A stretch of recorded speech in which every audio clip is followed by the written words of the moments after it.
আচ্ছা, জান্নাত নাম তো আমরা শুনেছি, জান্নাত কোনোদিন কেউ দেখেছেন? একটু হাহু করেন। দেখেননি? জাহান্নাম নাম তো শুনেছেন, জাহান্নাম কোনোদিন দেখেছেন? দেখেননি। ওলামায়ে কেরামের মুখ থেকে শোনা, আর ওলামায়ে কেরাম জ্ঞান সংগ্রহ করেছে হাদিস থেকে। হাদিস শরীফের মধ্যে লিখেছে জান্নাত এবং জাহান্নামে যে একটা বিষয়, আমাদের যিনি পয়গম্বর, পয়গম্বর আজম আকা মুস্তাফা রহমাত লিল আলামিন, নূরের অবতার, দয়ার নবী, মায়ার নবী মুস্তাফা নবী মুহাম্মদ রাসূলুল্লাহ জোরে বলেন সাল্লাল্লাহু তাআলা আলাইহি ওয়াসাল্লাম, তিনি বলেছেন সেই দিন, যেই দিন মানুষকে জাহান্নাম এবং জান্নাতে পথ দেখিয়ে দেবেন। জান্নাত কাকে বলে আমার নবী বলেছেন, জাহান্নাম কাকে বলেন আমার নবী বলেছেন। জান্নাতের বিষয়টা হালকা বুঝেন।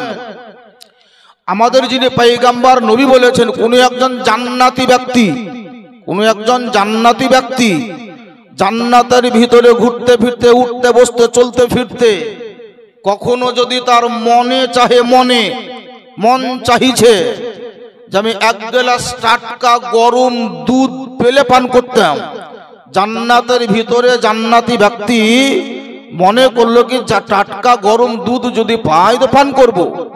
নবী বলেছেন জান্নাতের ভিতরে কাউকে চাইতে হবে না, কাউকে বলতে হবে না। জান্নাতি ব্যক্তি শুধু মনে ধারণ করা মাত্রই আল্লাহর হুকুমে, খোদার হুকুমে অটোমেটিক তার নিকটে এক গ্লাস টাটকা গরম দুধ উপস্থিত বা হাজির হয়ে যাবে। এরই নাম হলো জান্নাত। জাহান্নাম কাকে বলে বুঝেন? নবী পাক সাল্লাল্লাহু আলাইহি ওয়াসাল্লাম বলে জাহান্নাম কাকে বলে শুনো। জাহান্নামের আগুন গোটা জাহান্নামের আগুন নয়, জাহান্নামের আগুনের ভিতর থেকে একটা অংশ 2-4 কুইন্টাল, 2-4 মণ, 2-4 কিলো নয়, নবী বলেছেন ছুঁচের আগাল পরিমাণ, ছুঁচের আগাল পরিমাণ জাহান্নামের একটা অংশ যদি দুনিয়াতে ছেড়ে দেওয়া হয়, নবী বলেছেন যত প্রকারের গাছ আছে, যত পুকুরের পানি আছে, যত নদীতে পানি আছে, জাহান্নামের আগুন থেকে ছুঁচের আগাল পরিমাণ একটা অংশ যদি দুনিয়াতে ছেড়ে দেয় তো সমস্ত পৃথিবী পুড়ে ছাই হয়ে যাবে। সুবহানাল্লাহ। এত বড় কঠোর জাহান্নাম। এই জাহান্নামের হাত থেকে আপনাকে বাঁচতে হবে, আমাকে বাঁচতে হবে। দুনিয়াতে ইবাদত বন্দেগী করার পর আল্লাহ তাআলাকে রাজি করে, খোদা তাআলাকে যেন আমরা রাজি করতে পারি, এই দুনিয়াতে থাকাকালীনই আপনাকে জাহান্নাম থেকে বেঁচে জান্নাতি হতে হবে। বলছিলাম আল্লাহ তাআলা কোন একজন বান্দার উপরে বড় মায়া হবে, সেই লোকটি জাহান্নামী তো বটে। কিরকম জাহান্নামী? কিতাবের মধ্যে লেখা আছে যে আল্লাহ তার নেকিগুলা ওজন করতে করতে দেখতে দেখতে দেখতে দেখা গেল তার 99টা নেকি, একটা মাত্র গুনাহ। বিষয়টা ভালো করে বুঝেন, 99টি গুনাহ নেকি আর একটা মাত্র নেকি। আল্লাহ তাআলা তার উপরে বড় মায়া করে বলবে, বান্দা শোনো,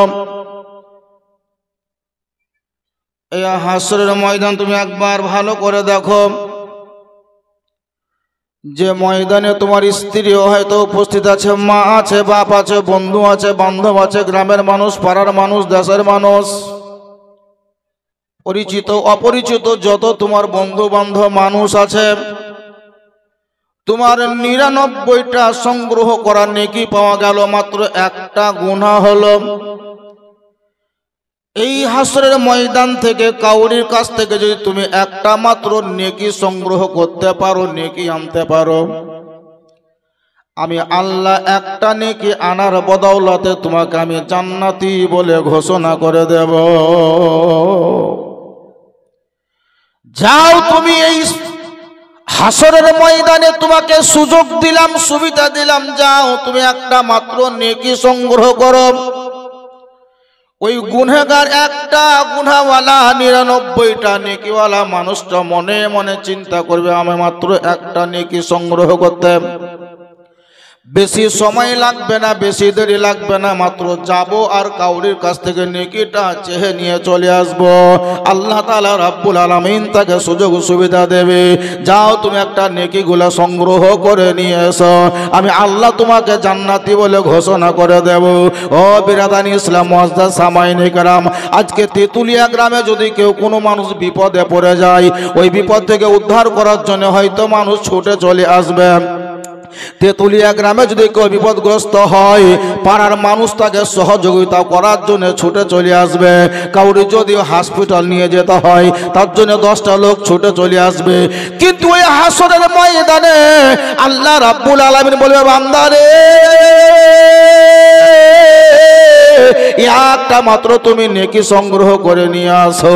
এই বান্দাটা মনে করবে, আল্লাহ একটা নেকি আনতে আমার বেশি সময় হয়তো লাগবে না, লাগবে না মনে করে হাসরের ময়দানে ঘুরতে আরম্ভ করবে। বন্ধুর সঙ্গে দেখা হবে, বন্ধুরে আমার একটা মাত্র নেকি কমে গেল, এই নেকিটা তুমি যদি আমাকে দিতে পারো, আমি কঠিন জাহান্নামের আগুন থেকে যেন বেঁচে যাব। সে বলবে, আমি তোমাকে নেকি দিতে পারবো না।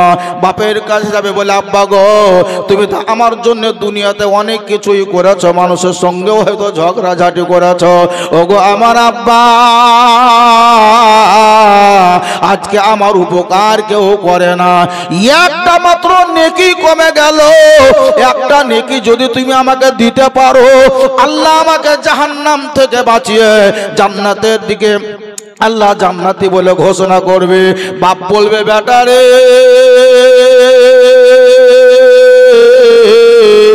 যত কিছু দেওয়ার ছিল রে বেটা, তোমাকে দুনিয়াতে আমি সব দিয়ে দিয়েছি, কিন্তু এই হাসরের ময়দানে তোমাকে একটাও সরিষার দানা পরিমাণও দিতে পারবো না। জানি না আমার কি হবে, আমি হয়তো নিজেও বলতে পারবো না। বাপের কাছ থেকে ফেরত চলে যাবে, মায়ের কাছে গিয়ে আবেদন করবে, বলে, মা একটা নেকি যদি তুমি দিতে পারো গো, আজকে তোমার বেটা জাহান্নাম থেকে বেঁচে জান্নাতি হয়ে যাবে। মাও হয়তো তাকে একটা নেকি দেবে না। বিবির কাছে যাবে, বলে, বিবি রে, আমি তোমার জন্য দুনিয়াতে কতই না কি করেছিলাম, আজকে বড় বিপদে পড়েছি, আল্লাহ আমাকে সুযোগটা মাত্র দিয়েছে, তোমার কাছে একটা যদি নেকি থাকে, ওই নেকিটা আমাকে তুমি একবার যদি দিয়ে দাও, আল্লাহ আমাকে তোমার একটা নেকি দেওয়ার কারণে জাহান্নাম থেকে বেঁচে জান্নাতি বানিয়ে দেবে। যেই বিবির জন্য কতই না কিছু করলাম, যে মেয়ের জন্য কতই না কিছু করলাম, যে ছেলের জন্য কতই না কিছু আমরা করে গেলাম, বেরাদার, ওই কিয়ামতের ময়দানে, ওই কিয়ামতের দিনে, হাসরের ময়দানে কেউ কাউরির কাজে যেন আসবে না। আল্লাহ বলেছে, বান্দা তুমি একটা নেকি সংগ্রহ করে নিয়েছো, আমি আল্লাহ তোমাকে জান্নাতি বলে ঘোষণা করে দেব। কিন্তু হাসরের ময়দানে প্রত্যেকটা মানুষের নিকটে যাবে, কোনো মানুষ তাকে একটাও নেকি যেন দেবে না। একটা নেকি, একটা নেকি দিতে গেলে, পাওয়া গেলেই জান্নাতি। সেই আল্লাহর বান্দা গোটা হাসরের ময়দানে ঘুরে ফিরে যখন কাউরির কাছে কোনো নেকি পাবে না, বড় দুঃখিত অবস্থায় মাথাকে নিচু করে আফসোস করে আবার আল্লাহর দরবারে আসার জন্য রাস্তা সংগ্রহ করবে। এই রাস্তায় চলতে চলতে কোনো একটা লোকের সঙ্গে দেখা হবে। সেই লোকটা জিজ্ঞাসা করবে, কি ব্যাপার ভাই, তুমি খালি ঘুরে বেড়েছো কেন? তোমাকে দেখলাম ঘুরে বেড়া, তোমার এত মন খারাপ কেন? কিছুক্ষণ আগে একটু হাসি দেখলাম মুখে, আর আবার দেখছি তোমার মুখে চোখে হাসি নাই, কি ব্যাপার? কোথা থেকে তুমি আসছো, কোথায় গেছিলে, কি ব্যাপার? কথাটা খুলে বলো। এই 99টা নেকিওয়ালা লোকটা বলবে, ভাই বড় দুঃখের বিষয়। কি? বলে, আমি দুনিয়াতে থাকাতে যত যাবতীয় কাজ করেছিলাম ভালো মন্দ, এর মধ্যে বিচার করার পর আমার 99টা নেকি হয়েছে, একটা মাত্র গুনাহ। 99টা নেকি, একটা মাত্র গুনাহ। তো আল্লাহ আমাকে একটু সুযোগ দিয়েছিলেন, আমি যদি একটা নেকি আনতে পারতাম কাউরির কাছ থেকে, তো হয়তো আমি জান্নাতি হতাম, আল্লাহ আমাকে জান্নাতি বানিয়ে দিত। কিন্তু হাসরের ময়দানে খুবই ঘুরলাম, অনেক মানুষের কাছে চাইলাম, কেউ একটা নেকি আমাকে দিল না। এই লোকটা বলবে, ভাই শোনো, তোমার 99টা নেকি, একটা মাত্র গুনাহ, তবুও তোমাকে আল্লাহ জাহান্নামে করে জাহান্নামী বানিয়ে দেবে যদি তুমি নেকিটা নিয়ে যেতে না পারো। এই লোকটা বলবে, আমার জানো 99টা গুনাহ, মাত্র একটা নেকি আছে। জোরে বলেন সুবহানাল্লাহ। সুবহানাল্লাহ। তোমার 99টা নেকি, একটা গুনাহ, আর আমার 99টাই গুনাহ, একটা মাত্র নেকি। তোমার 99টা নেকি থাকার পরেও যদি জাহান্নামে যেতে হয়, আমার তো 99টাই গুনাহ, একটা নেকি, আমাকে তো জাহান্নামে যেতেই হবে। তো জাহান্নামে যদি যেতে হয় তো যাবো, তো একটা নেকি আমার কাছে আছে, লাও তোমাকে দিলাম, এটা নিয়ে তুমি জান্নাতে চলে যাও। যখনই সেই নেকিটা পেয়ে যাবে, একদম তার মুখে হাসি ফুটবে, আনন্দ উল্লাস হয়ে যাবে, আল্লাহর কাছে দৌড়ে চলে আসবে, হে রাব্বুল আলামিন, আমি একটা নেকি সংগ্রহ করলাম। আমার আল্লাহ তাআলা, আল্লাহ রাব্বুল আলামিন তার জন্য তার দ্বারা গোটা পৃথিবীর মানুষকে জানিয়ে দেবেন। সেই বান্দা বলবে, রাব্বুল আলামিন, একটা নেকি আমি সংগ্রহ করতে পারলাম। আল্লাহ বান্দাকে জিজ্ঞাসা করবে, বান্দারে, আজকে কঠিন বিপদের দিনে, কঠিন কষ্টের মাঠে, হাসরের ময়দানে এমন কোন বান্দা আছে তোমাকে একটা নেকি দিয়ে দিয়েছে? আল্লাহ বলবে, আল্লাহ তাআলা রাব্বুল আলামিনের কাছে সেই গুনাহগার ব্যক্তির কথাটা সে ব্যক্ত করবে, হে আল্লাহ, আমার উপরে তার মায়া হলো, দয়া হলো, যার জন্য আমাকে একটা নেকি দিয়ে দিয়েছে। আল্লাহ রাব্বুল আলামিন ওই বান্দাকে বলে, বান্দারে, যে তোমাকে হাসরের ময়দানে একটা নেকি দিয়েছে, লোকটাকে তুমি ডেকে নিয়ে আসো আমার কাছে, তাকে তুমি ডেকে নিয়ে আসো। এই লোকটা দৌড়ে চলে যাবে, তাকে গিয়ে বলবে, বন্ধু গো, তুমি একটা নেকি তো আমাকে দিয়ে দিয়েছ, এর জন্য আল্লাহ যেন তোমাকে ডেকেছে, চলো, আল্লাহ তোমাকে ডেকেছে, আমার সঙ্গে চলো। এই দান করা, একটা নেকি দান করা বান্দা সেই লোকটার সঙ্গে আল্লাহ রাব্বুল আলামিনের নিকটে এসে হাজির হয়ে যাবে। আল্লাহ জিজ্ঞাসা করবে, বলে, বান্দারে, এই হাসরের ময়দানে কঠিন বিপদের দিনে তুমি একটা নেকি কোন সাহসে দিয়েছো, তুমি তাকে আমার কাছে ব্যক্ত করো। এই লোকটা বলবে, ও গো রাব্বুল আলামিন, আমার তো 99টাই গুনাহ তুমি হুকুম দিয়ে দিয়েছ, একটা মাত্র নেকি, আর এই বন্ধুটা 99টা নেকি থাকার পরে একটা গুনাহ করার কারণে, গুনাহ থাকার কারণে যদি জাহান্নামে যায়, আমি আল্লাহ এই জন্য তাকে দান করে দিলাম। আমার একটা নেকি দেওয়ার কারণে যদি সে জান্নাতি হতে পারে, এই খুশিতে আমি তাকে নেকিটা দান করে দিলাম। আল্লাহ রাব্বুল আলামিন বলবে, বান্দারে, আজকে কঠিন বিপদের দিনে তুমি একজন ব্যক্তিকে একটা নেকি দান করেছো, এই নেকি দান করার কারণে সে জাহান্নাম থেকে বেঁচে জান্নাতি যেন হয়ে গেল। আমি আল্লাহ একটা নেকি দান করার কারণে আমি আল্লাহ তোমাকেও জান্নাতি ঘোষণা করে দিলাম। সুবহানাল্লাহ, সুবহানাল্লাহ, জোরে বলেন সুবহানাল্লাহ।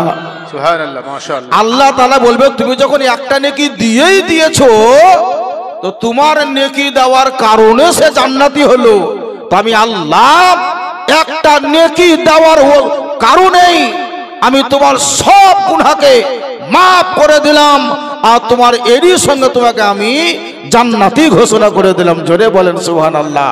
বিরাদার, একটা নেকি যদি আপনার থাকে, হয় না হয় একটা নেকির ওসিলাতে আপনাকে আল্লাহ জান্নাতে বানিয়ে দিবে।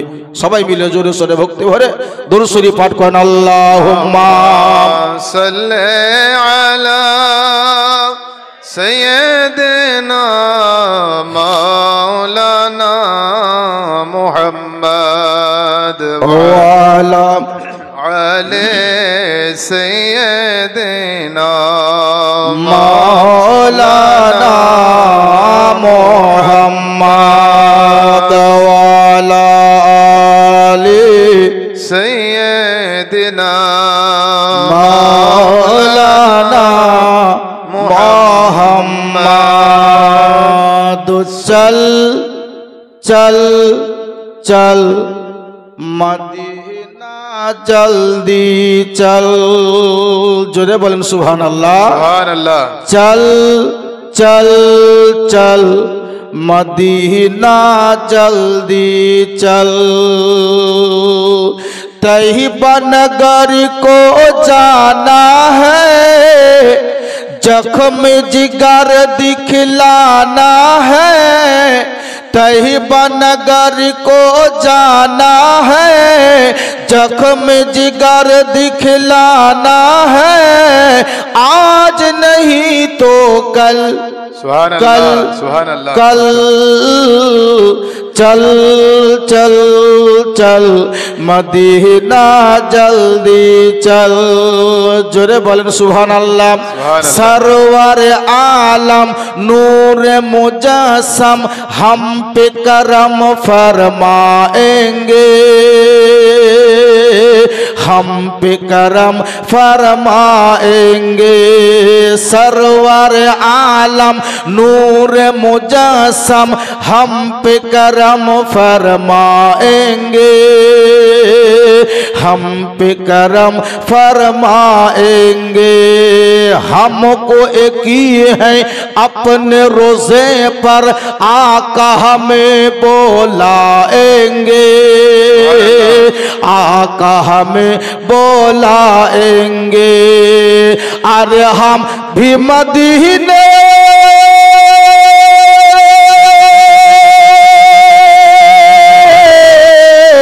हम भी मदीने को जाएंगे, हम भी मदीने को जाएंगे।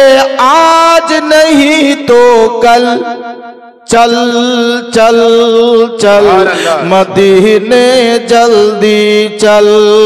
अल्लाहुम्मा सल्ली अला सय्यिदना मौलाना मोहम्मद वाला आले सय्यिदना मौलाना मोहम्मद सल्लल्लाहु ताला अलैहि वसल्लम। बाबा हादिसটা বুঝালেন।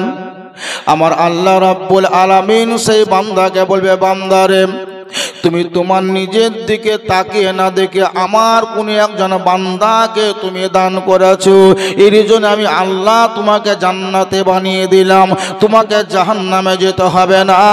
যাও তুমি তার সঙ্গে জান্নাতি হয়ে যাও। আল্লাহর নবী আকা মুস্তাফা তিনি বলেছেন, কাল কিয়ামতের দিন হাসরের ময়দানে আপনি দুনিয়াতে যে নেক কাজ বা ভালো কাজ করে যাবেন, যেটা আপনি সৎ কাজ করে যাবেন, কবরেও যেমন আপনাকে গাইড মান করবে, কিয়ামতের দিনে হাসরের ময়দানও আপনাকে গাইড করে যাবে। বেরাদার আল্লাহ রাব্বুল আলামিন তিনি নিজের একটা ঘর, যে ঘরটার নাম আমরা রেখেছি বা বলেছি মসজিদ, আল মসজিদ বাইতুল্লাহ। মসজিদ হলো আল্লাহর ঘর বা আল্লাহর বাড়ি। আমার বাড়ির জন্য যদি আপনি একদিন মাত্র একটা কাজ করে দেন, আমি বড় খুশি বা আনন্দিত হব। আলহাজ মুফতি ইমামুল সাহেবের বাড়ি যদি একদিন কোনো কাজ করে দেন, হয়তো সে বড় খুশি হবে। কিন্তু যেই ঘরের মালিক তেতুলিয়া গ্রামের কোনো মানুষও হতে পারে না, ঝাড়খণ্ডের কোনো মানুষের অধিকার ব্যক্তিগতভাবে দেয় না। যেই ঘরের মালিক তিনি গোটা জগতের মালিক, যার নাম হলো আল্লাহ, আল্লাহ রাব্বুল আলামিন খালনাকে কায়নাত। এই মসজিদের যারাই বা সেবা করে দেবে, হাসরের ময়দানে আমার বিশ্ব জগতের নবী আকা মুস্তাফা তিনি বলেছেন, দুনিয়ার মানুষের ঘরে যদি তুমি সেবা করো, কিয়ামতের দিনে কোনো রকমের কোনো বদলা তোমাকে দেওয়া যাবে না বা পাবে না। কিন্তু খোদার ঘর মসজিদে যদি কোনো একদিন তুমি একটা ঝাড়ু হাতে করে নিয়ে একটু বারান্দাটা পরিষ্কার করে দাও। একটা কুটি যদি পড়ে থাকে, নোংরা যদি পড়ে থাকে, ওটাকেও যদি পরিষ্কার করে দেওয়া হয়, আল্লাহর নবী আকা মুস্তাফা তিনি বলেছেন একমাত্র দুনিয়াতে একটাই ঘর, একটাই বাড়ি, যার নাম হলো মসজিদ। আমার বিশ্ব জগতের নবী বলেছেন কাল কিয়ামতের দিনে এই মসজিদের সেবাকারী যারা হবে, মসজিদের খিদমতকারী যারা হবে, যাদের দ্বারাতে মসজিদ তৈরি হয়েছে, যারা মসজিদে সহযোগিতা করবে, এরা যদি কিয়ামতের দিনে বিপদে পড়ে, আল্লাহ তাআলা রাব্বুল আলামিন খাল্লাকে কায়নাত এই মসজিদের চতুর্দিকে ঘেরা দেওয়াল, হাদিস শরীফের মধ্যে লেখা আছে কোন একজন বান্দা যদি একটা ইট মসজিদের দেওয়ালে রাখতে পারে, ওই ইটটা আল্লাহর কাছে সাক্ষ্য দেবে রব্বুল আলামিন মাওলা গো, তোমার এই বান্দাটার বাড়ি হলো তেতুলিয়া গ্রাম, ঝাড়খণ্ড রাজ্যে বাড়ি ছিল, ওগো রব্বুল আলামিন আমি হলাম তোমার ঘরের একটা ইট বা পাথর। এই লোকটা যেহেতু হয়তো কোনো গুনাহ করার কারণে হয়তো সে জাহান্নামের দিকে যাচ্ছে, ওগো রব্বুল আলামিন আমি তার জন্য সাক্ষী দিচ্ছি আল্লাহ, কোনো একদিন তেতুলিয়া গ্রামে জালসা মাহফিলে তোমার ঘর মসজিদে সেবা করার জন্য আমাদেরকে ইটের পর ইট সাজিয়ে রেখেছিল, যেখানে তোমার বান্দা বান্দিরা কেউ তো কোরআন পড়েছিল আল্লাহ, কেউ তো সাজদা করে নামাজ পড়েছিল। মাবুদ তোমার ঘর মসজিদে রাত্রির অন্ধকারে তোমার বান্দারা এসে সাজদা করে তোমাকে স্মরণ করেছিল, ওগো রব্বুল আলামিন তোমার তেতুলিয়া গ্রামের বান্দারা হয়তো এশার নামাজের পড়ার পরে কেউ মসজিদের ভিতরে কোরআন পড়েছে, মাবুদ এই কোরআন পড়াওয়ালা ব্যক্তিটা হয়তো বাড়িতে পড়েনি তোমার কোরআন, মসজিদে পড়েছে মাওলা গো, ওগো রব্বুল আলামিন রাত্রির অন্ধকারে তোমার ঘরের ভিতরে এসে সাজদা করেছে, রুকু করেছে, যার বিনিময়ে তুমি হয়তো তাকে জান্নাতি ঘোষণা করেছো মাওলা গো। আজকে আমরা যে ইটগুলা সাজিয়ে দেওয়া হয়েছিল, এই গুনহগার বান্দা যে জাহান্নামের দিকে যাচ্ছে, ওগো রব্বুল আলামিন কোন একটা বড় জালসাতে তোমার ঘর মসজিদে সেবা করার জন্য এই লোকটা আমার মতো কিছু ইটকে কিনে দিয়েছিল, ওগো রব্বুল আলামিন আমি সাক্ষ্য দিচ্ছি তার জন্য, যদিও হয় তার গুনাহকে মাফ করে তুমি তাকে জান্নাতি বানিয়ে দাও। খোদার ঘর মসজিদ, আল্লাহর ঘর মসজিদ হয়তো কাল কিয়ামতের দিন আপনার সহযোগিতা করবে, সাহায্য করবে, আপনার জন্য সাক্ষ্য প্রদান করবে। বেরাদার আল্লাহ রাব্বুল আলামিন এই খোদার ঘর মসজিদের সাক্ষী পাওয়ার কারণে জাহান্নামী ব্যক্তিকে আল্লাহ জান্নাতি বানিয়ে দেবে। সুবহানাল্লাহ সুবহানাল্লাহ। আপনার বিল্ডিং সাক্ষ্য দেবে না, আমার বিল্ডিং সাক্ষ্য দেবে না, কিন্তু খোদার ঘর মসজিদে যদি একটু সেবা করতে পারেন, ওই খোদার ঘর মসজিদটা আপনার জন্য আল্লাহর কাছে যেন সুপারিশ করবে। জোরে বলেন সুবহানাল্লাহ।